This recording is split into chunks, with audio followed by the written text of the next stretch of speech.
Hey guys, what's going on? Welcome back to Shifting Lanes Garage. My name's Chad. We're back. We're looking at the Mustang. It is getting so close to being done. We're almost at the stage where we can dyno it. We are back at Blue Sky. Blue Sky Performance and Restoration. If it looks like heaven on earth, that's because it is. This is an awesome place. Jeff and Jesse here, they do amazing work.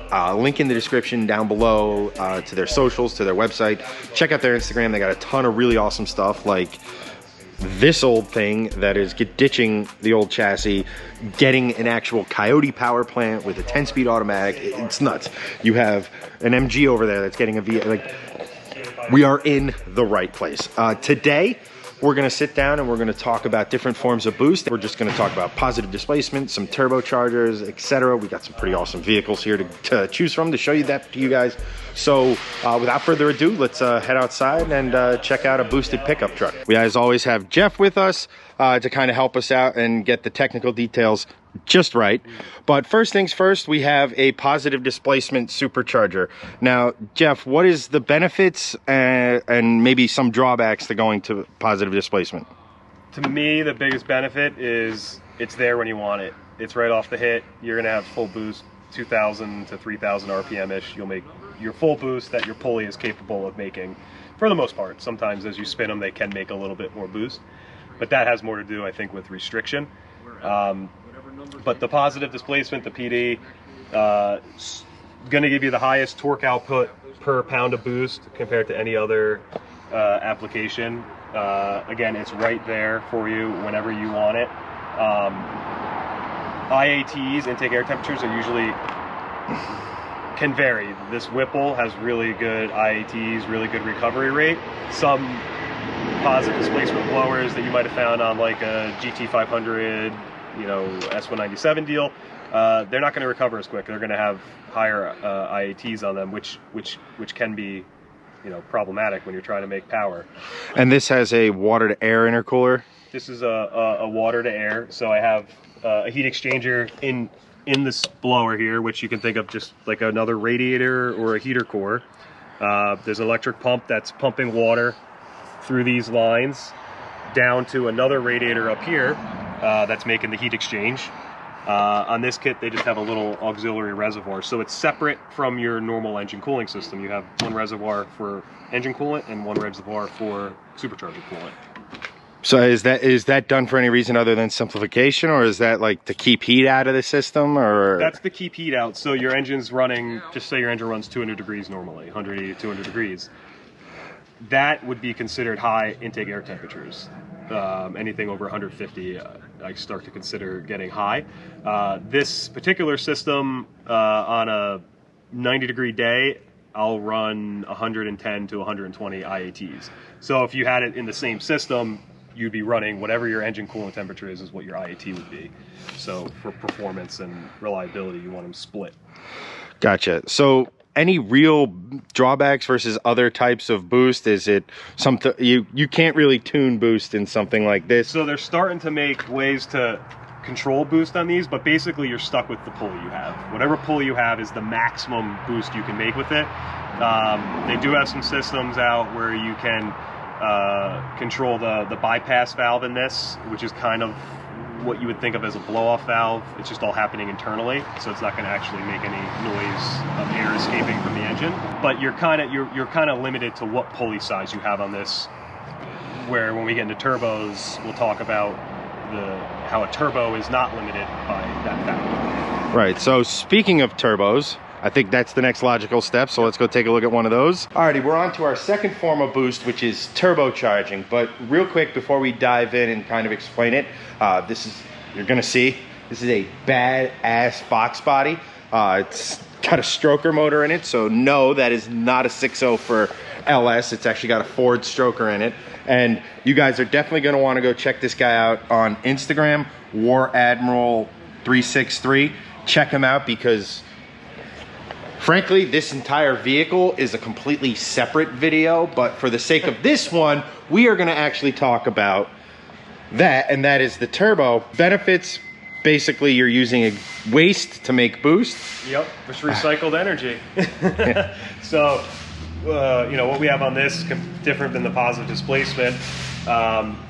The turbo is completely separate from the engine, so we don't call it a PD. We did just a turbocharger. It is similar in design to how a centrifugal supercharger works, which we are going to get into next.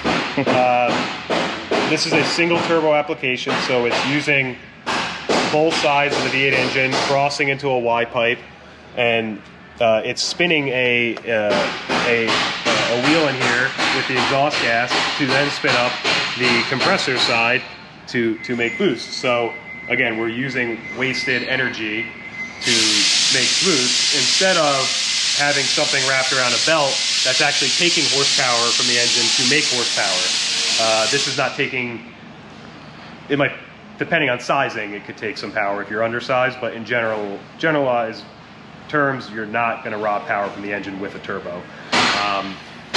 Biggest benefit to a turbo, other than recycled energy, would be that we have full control of how much power we're going to make via a boost controller.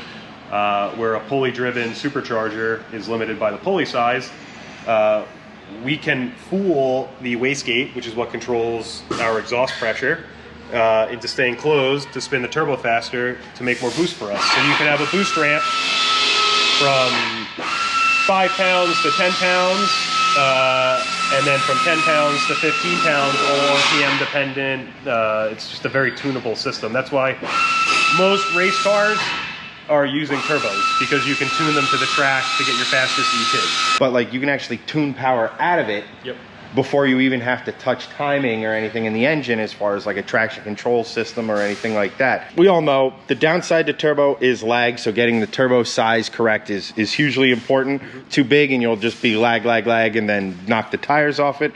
Yep. But it's very dependent on what you want to do with the car. If you're going to race the car, you want to go for the, you know, the largest frame turbo that could match your engine.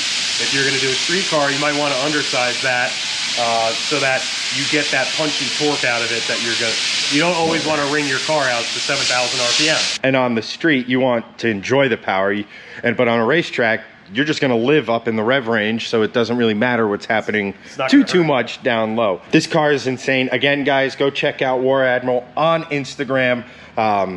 This thing is nuts. So for an example, too, just this car's been on my dyno.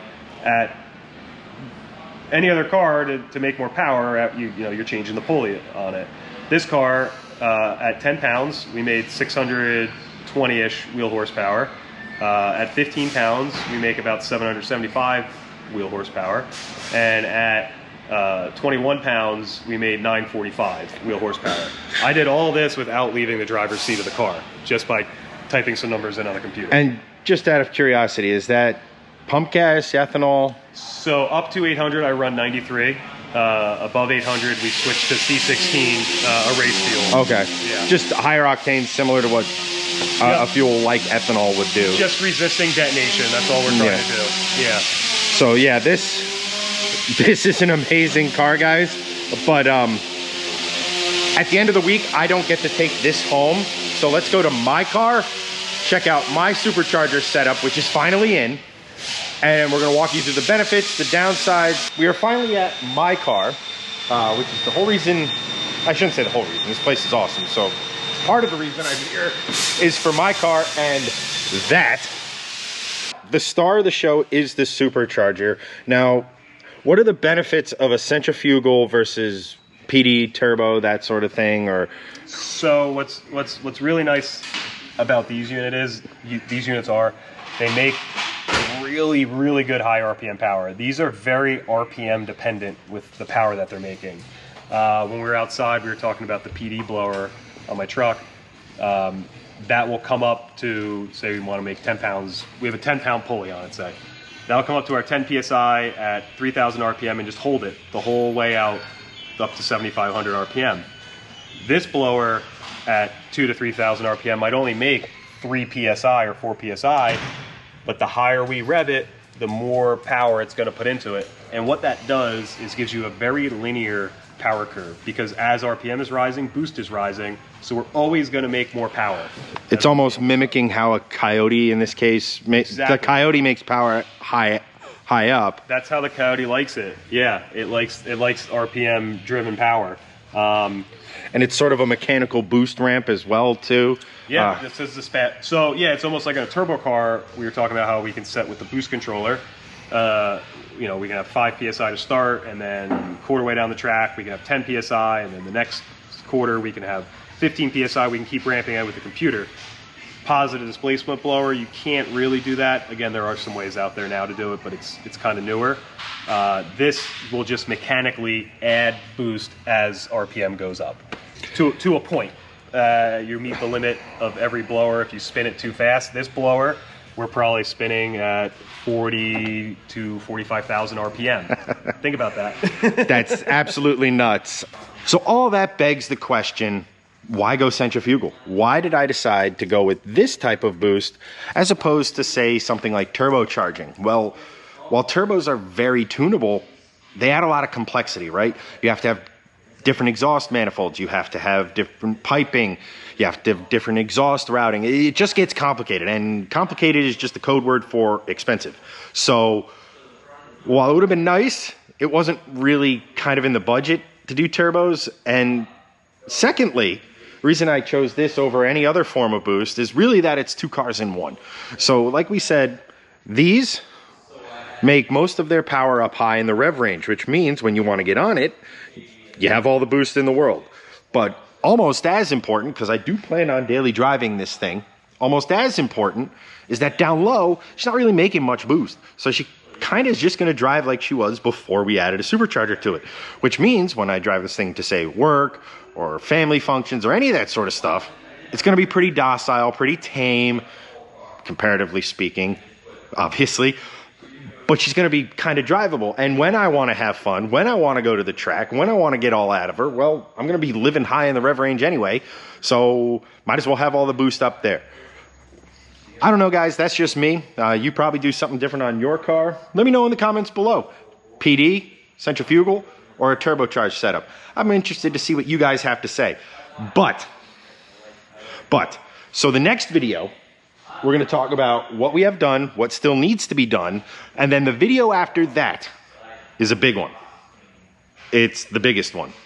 It's that room over there. That's a drag race car. That is awesome. But behind it is the dyno room. So we are so close to getting this thing on the dyno, seeing what kind of power we make, and that is something you are definitely not going to want to miss. It is going to be epic. This has been so long. It has been almost 6 months since I last drove this car. I cannot wait to get her on the dyno, see what power she makes, and more importantly, drive her again.